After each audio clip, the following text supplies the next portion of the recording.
So here we're going to talk about how concussion can be made simple.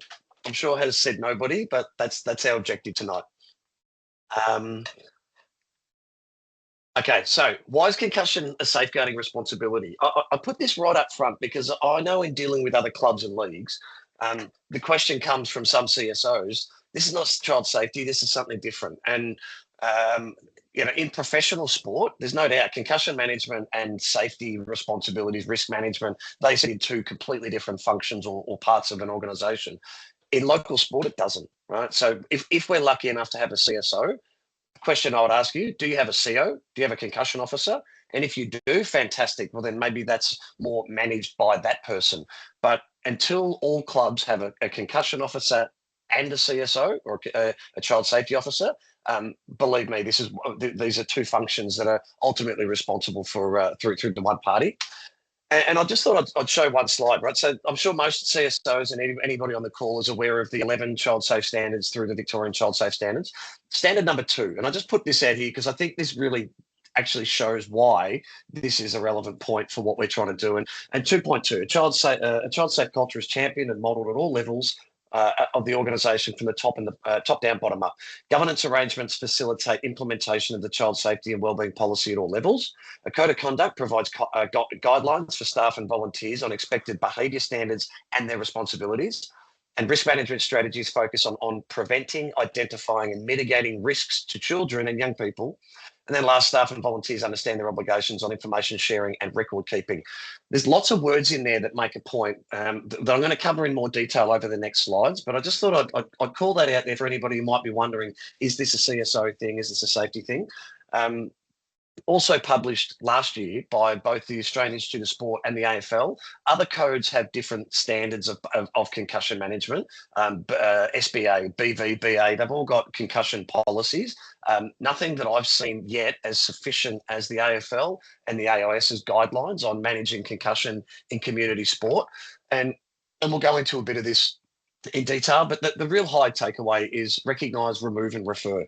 Recognise that a concussion might have happened. If you do, remove them from play so you can assess and diagnose if a medic or an appropriately trained person there for a diagnosis, and then refer them to someone if you probably don't have somebody on court side that can actually do the diagnosis. So recognise, remove, refer is the mantra that we as clubs, as club administrators, really have to live by. And there's several other takeaways. Little bit of background just on me.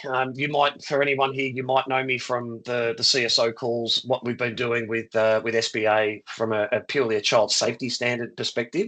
But we've just launched a podcast on this very topic, the knock-on effect, where myself, I'm no expert on concussion. I'm no doctor or medic, but I've partnered with Cliff, who is. And so the two of us tackle this conversation from a community sporting lens. And so there's a few podcasts, if you look for that on YouTube, and you want to go a little bit deeper on this and learn about why we're doing this podcast. And then the second one was the game day protocols. What should we do on game day when there's an event, an incident? And then what are the return to play protocols? They're the real big pieces to this puzzle that as clubs we need to be aware of, learn, improve, and then put measures in place to make sure that we manage it.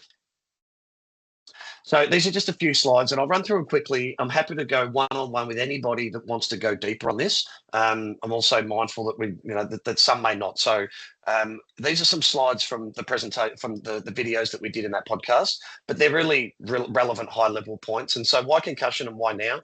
What's changing community sport is that there's a much greater expectation on clubs and leaders and responsible people in the room to save the player from themselves in some cases, to be a wall between really competitive parents, or just to be aware of why this is a risk, not least legal liability, which we'll touch on a little bit. But why is everybody suddenly talking about a duty of care? Again, that kind of ties back to legal liability and what's going through the courts right now.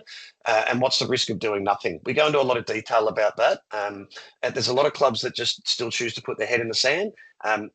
I'll also point out right now just the difference between different sports. And one thing I'm really encouraged about basketball that I've noticed even in the last month, We're talking about concussion now as a priority amongst the SBA.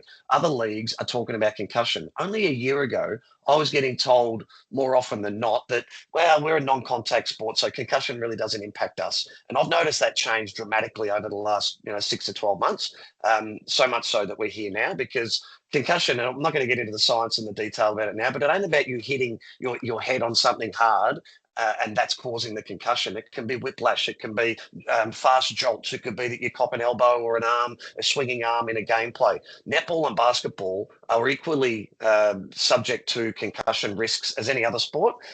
So just really important for anyone who might be wondering, is this really a thing for us? It kind of really is. So in the podcast, the knock-on effect, what are we trying to do? And this, I put this slide in because it's super relevant, right? What we're not trying to do, we're not trying to shut all this down. If you're familiar with any of the conversation around concussion in sport, you've got two camps. One is concussion can lead to CTE, therefore we should cancel all contact sport. And then you've got the other camp is like, well, we know about these, we can minimize the risk, but let's keep sport going. And we clearly sit in that camp of we're just trying to keep sport going. We're not trying to keep kids, ring fenced or diagnosed incorrectly and sitting out for 21 days and all of these things that a lot of players, parents, and some coaches are concerned about. We're trying to demystify a lot of the thoughts that might be inappropriate around this space. This is a slide that's something that we share far and wide, and it sort of explains in one simple slide, what are we talking about here? What is concussion? So let's say when you can see that little yellow bang with the brain in it, that's when, let's say, an incident occurs. They talk about the concussion energy timeline. And as soon as you are concussed, your brain is working overtime to try and repair your brain cells and all the science that the podcasts talk about and Cliff talks about so eloquently. But your brain's trying to recover. And often we'll get to a point where kids will get to 5 or 7 days and then they'll start to feel better.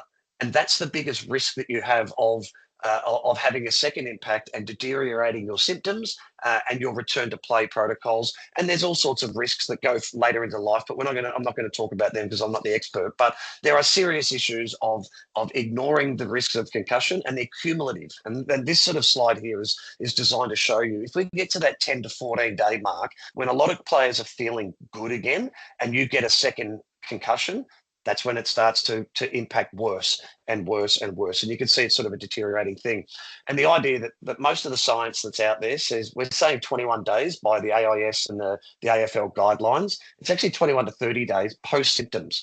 So if you've got a player that's still got a headache or still got a sore neck or complaining about vision issues or whatever the issue might be, it's only once those symptoms have subsided that you should be going back to play after 21 days at least.